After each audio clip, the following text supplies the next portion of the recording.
Hello সবাইকে, আমি জ্যোতি। আমার নতুন একটি ব্লগে সবাইকে অনেক অনেক স্বাগতম। আজকের ব্লগটা সাজিয়েছি লাঙ্কোয়ের খুবই সুন্দর একটি বিচ, তানজং রুহু বিচ। এই বিচটা দেখতে কেমন, এখানে কি কি অ্যাক্টিভিটিস আছে, সেই সাথে কিভাবে গেলাম কেবল কারে করে এবং কত টাকা ভাড়া পড়লো, সব কিছু ডিটেলস থাকছে আজকের ব্লগে। এবং এই যে সুন্দর একটা কেবল কার রাইড, সব কিছু শেয়ার করবো আজকের ব্লগে। তো দেরি না করে ব্লগটা শুরু করি।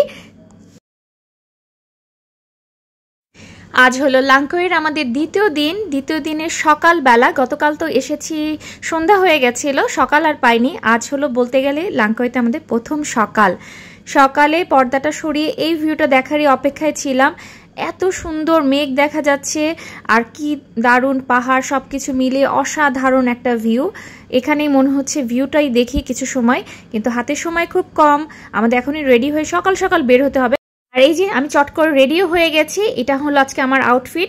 যদিও মনে হলো একটু কালারফুল হলে ভালো হতো, বিচ সাইডে যাব, পিকচার ভালো আসবে। যাই হোক, হাতে কাছে যা ছিল তাই পরে নিয়েছি। মেয়েও রেডি। এখন হলো আমরা ব্রেকফাস্ট করতে চলে এসেছি।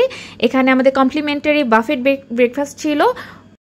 এবি হোটেলের রুম দেখে যেমন মনটা ভালো হয়ে গেছে, তেমন সকালবেলা খাবার দেখে মনটা ভালো হয়ে গেল। অনেক আইটেম এবং এখানে সব ধরনের খাবার আছে। এখানে যেমন জাপানিজ খাবার আছে, আপনাদের নিজের মতো রেডি করে নিন, বানিয়ে নিন।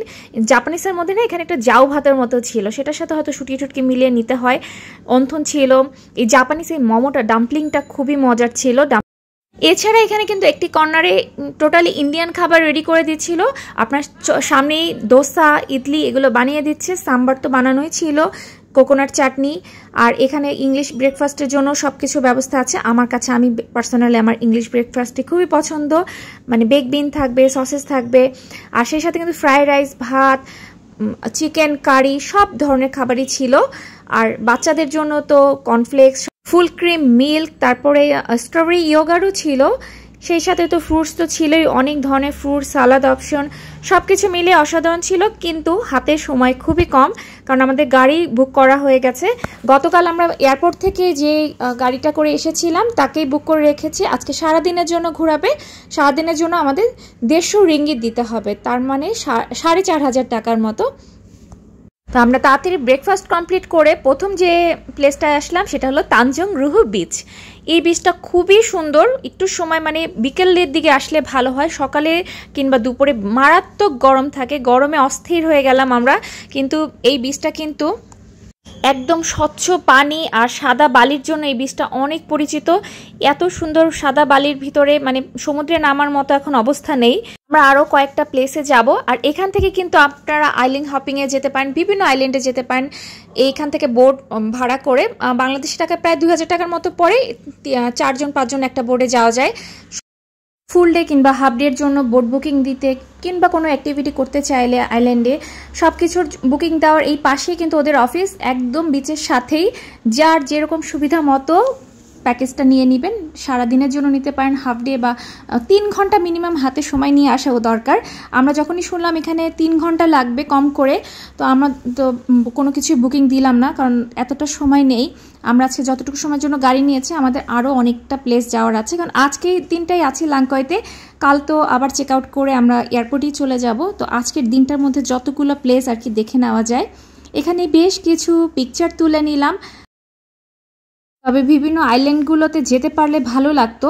আমরা খুবই পছন্দ করি আইল্যান্ড হপিংয়ে যাওয়া। এই যে আমার ইপসিতা বুড়ি সমুদ্রের সাথে খেলা করছে কিছুক্ষণ। আর বেশিক্ষণ এখানে থাকবো না, অল্প কিছু পিকচার তুলে নিয়েছি। কি তুলেছে জানি না, মানে সানগ্লাস তোলাই যাচ্ছে না, তুললেই মানে ঝলসে যাচ্ছি। অলরেডি স্কিন মনে হচ্ছে জ্বালা করছে, মানে রোদের তাপে স্কিন পুড়ে গেছে। আর আমরা কেউ সানস্ক্রিন দিয়ে আসিনি আজকে, সানস্ক্রিন ছাড়া পুরো স্কিনটা বার্ন হয়ে গেল। আর কি যে গরম, অস্বাভাবিক গরম।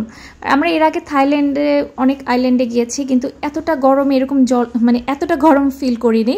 এখানে আসলে অত্যাধিক গরম বিকালের দিকে, অথবা এখানে তো 12 মাসই গরম, তবে নভেম্বর ডিসেম্বরের দিকে আসলে ভালো।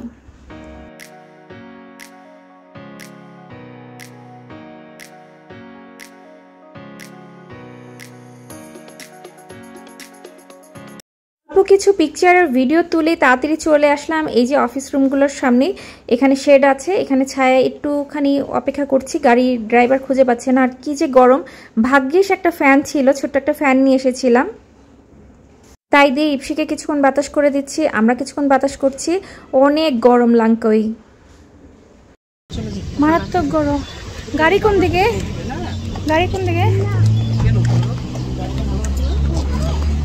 টাটা। এখানে অনেক অ্যাক্টিভিটিস ছিল, ক্রোকোডাইল আইল্যান্ডে যাওয়া যেত, ক্রোকোডাইলকে খাওয়ানো যেত, বোর্ডে অনেকক্ষণ থাকতে হবে, সেটার জন্য হাতে 3 ঘন্টা সময় নিয়ে আসতে হবে। তো এখন এত সময় নেই, রোদে আর ইচ্ছাও নেই সমুদ্রের এগুলো করার। পর আমরা চলে আসলাম লাঙ্কয়ের খুবই বিখ্যাত স্কাই ব্রিজ দেখার জন্য। তো আগেই প্রথমে এখান থেকে কিছু কোল্ড ড্রিঙ্কস নিয়ে নিলাম। এখানে সব 5 রিঙ্গিত করে কোল্ড ড্রিঙ্কস ছিল। এখন আমরা যাচ্ছি টিকিট কাউন্টারের দিকে, কিন্তু যাবার আগে এই সাইডটা মনে হচ্ছে পুরো জাপানিজ স্টাইলে, মানে বিল্ডিংয়ের কালার বলুন, স্ট্রাকচার বলুন, খুবই সুন্দর করে সাজানো। তবে এখন হাতে সময় নেই, আমরা আগে টিকিট করব, কারণ এখন অনেক মানুষের ভিড় দেখছি, লম্বা একটা লাইন আছে। আর হ্যাঁ, কিছু খুচরা কয়েন পয়সা টাকা রাখতে ভুলবেন না, কারণ এখানে ওয়াশরুমের জন্য 1 রিঙ্গিত 1.5 রিঙ্গিত করে দিতে হয়। তো আমরা টিকিট করে ফেলেছি, পার পারসন 85 রিঙ্গিত করে পড়েছে, তার মানে বাংলাদেশি 2500 টাকার মতো পার পারসন কেবল কারের প্রাইস পড়েছে। ভিতরে এসে দেখি লম্বা লাইন, অনেকটা সময় আমাদের লাইনে দাঁড়িয়ে থাকতে হলো, প্রায় 25 মিনিটের মতো আমরা এরকম ওয়েট করেছি কেবল কারে ওঠার জন্য। অনেক দিন পরে কেবল কারে উঠছি, আমার কাছে তো খুবই ভালো লাগে। তবে ইপসির জন্য এটা প্রথমবার কেবল কারে উঠে। আমার একবার মনে হচ্ছিল ইপসি ভয় পায় কিনা, কিন্তু আমার মেয়ে অনেক সাহসী। আমরা ভয় পেলেও ইপসি ভয় পাচ্ছিল না, ও অনেকটাই এনজয় করছিল পুরো কেবল কার রাইডটা। যেটুকু সময় ছিল, 15 মিনিটের সময় লাগে উপর পর্যন্ত যেতে। এটা আস্তে আস্তে চলতে থাকে, এই সময়ের মধ্যেই টুপ করে উঠে পড়তে হয়। এই যে ইপসিকে নিয়ে আমি উঠে পড়লাম, আমরা 3 জন প্রথমবার কেবল কারে। আমরা এখন কোথায়? আমরা এখন কেবল কারে উঠেছি।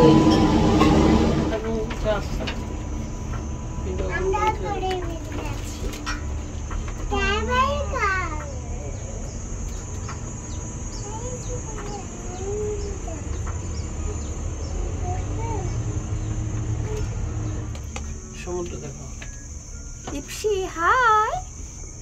Mama, say hi. Okay. তুমি কি ভয় পাচ্ছ আমরা কোথায় উঠছি ইপসি? এখানে চাপ দিলে কি? ও মামা এসব করতে যেও না বাবা। চাপ দিলে ভয় হবে। কেন ভয় হবে? আমার দেখা সবচেয়ে বড় কেবল কার সার্ভিস এটি। কেন বলছি? এর দৈর্ঘ্য 2.2 কিলোমিটার, 2.2 কিলোমিটার লম্বা এটা দৈর্ঘ্য। আর পৃথিবীর কিন্তু সবচেয়ে খাড়া কেবল কার হিসেবে এটা পরিচিত। এই কেবল কারটা কিন্তু এতই খাড়া যাচ্ছে, মানে এটা হলো আপনার 45 ডিগ্রি অ্যাঙ্গেলে, মানে নিচ থেকে ঠিক 45 ডিগ্রি অ্যাঙ্গেলে উঠছে উপরের দিকে। 708 কিলোমিটার উপরে পাহাড়ের উপরে যেয়ে পৌঁছাবো আমরা। মানে এটা পুরোটাই বলা যায় একদমই খারাপভাবে উঠছে। আমার তো রীতিমতো ভয় লাগছে। আর নিচে একটা সুন্দর ঝর্ণাও দেখতে পাচ্ছি, কারণ আপনাদেরকে একটু জুম করে দেখাই। এই যে এবার কি বোঝা যাচ্ছে ঝর্ণাটা? খুব সুন্দর একটা ঝর্ণা, মানে উপর থেকে অনেক ছোট লাগছে, কারণ আমরা এখন অনেকটাই উপরে, তো এই জন্য নিচ থেকে অনেক ছোট লাগছে। আর নিচের বাড়িঘর তো কিছু দেখাই যাচ্ছে না, এতটা উপরে উঠে গেছে। আমার তো রীতিমতো ভয় লাগছিল, মানে নিচের দিকে তাকাতেই ভয় লাগছে। উপরের দিকে শুধু দেখছি কোন দিকে যাচ্ছি, কিছু ভিডিও করে নিলাম। আর আমার মেয়ে এখানে যত উপরে যাচ্ছে একটু একটু করে যে মেঘগুলো ঢুকছে, ওই যে উপরে দেখা যাচ্ছে ঈগল নেস্ট, কিন্তু এখান থেকেই দেখা যাচ্ছে। আমরা ওই প্লেসটাতেই প্রথমে যাচ্ছি। আর ওই যে মেঘগুলো না ফাঁকা দিয়ে একটু একটু করে ঢুকছে, আর সেগুলো হা করে খাচ্ছে মেঘ। ও নিচের দিকেও তাকাতে পারছে। আমার মেয়ের অনেকটা সাহস, বড় হলে থাকবে কিনা জানি না, কিন্তু আমরা রীতিমতো আমরা দুজনেই নিচের দিকে তাকাতেই ভয় লাগছে। এখন উপরে যে কতটুকু মেঘ পাবো জানি না, মেঘ পেলে তো খুবই ভালো লাগবে। উপরে মেঘ আর নিচ থেকে সমুদ্র দেখা যাচ্ছে।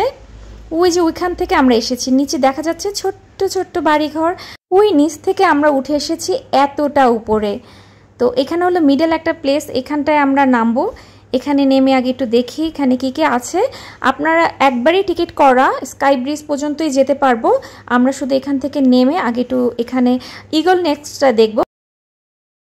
এখানেও আসার পরে বলে যে পিকচার তুলতে পারেন এখানে গ্রিন কাপড়টার সামনে, তো আমরা তুলিনি, আমরা পরবর্তীতে তুলবো। ওই যে দূরে দেখা যাচ্ছে ঈগলের শেপে, ওইটাই হলো ঈগল নেক্সট। এখানে এসে কেউ পিকচার তুলতে ভুলবেন না, ঈগল নেক্সট লেখা, লাঙ্কাই লেখা। এখান থেকে আমরা কিছু পিকচার তুলে নিলাম, এবং দুর্ভাগ্যবশত আমরা মেঘটা পাইনি। এখানটায় কিন্তু মেঘ খেলা করে, কখনো মেঘ এসে একদম ঘোলাটে হয়ে থাকে। এটা পেলে খুবই ভালো লাগতো, মনে হতো মেঘের রাজ্যে হারিয়ে যাচ্ছি, মেঘের ভিতরে। ওই যে ওইদিকে আরও একটা প্লেস আছে, ওখানেও যাওয়া যায়। আমরা শুধু ইগল নেক্সটার চারিপাশটা দেখছি। তবে আমি যখন পিকচার তুলছিলাম তখন একরাশি মেঘ এসে কিন্তু উড়ে গেল। আর এখান থেকে কিন্তু এই যে ইগলের একদম সামনে যাওয়া যায়, 11 রিঙ্গিত করে নিয়ে সামনে গেলে কিন্তু একদম দূরে কিন্তু ঝুলন্ত ব্রিজ দেখা যাচ্ছে, স্কাই ব্রিজ। ওখানটাতেও যাব, নেক্সট ব্লগে থাকছে স্কাই ব্রিজ নিয়ে।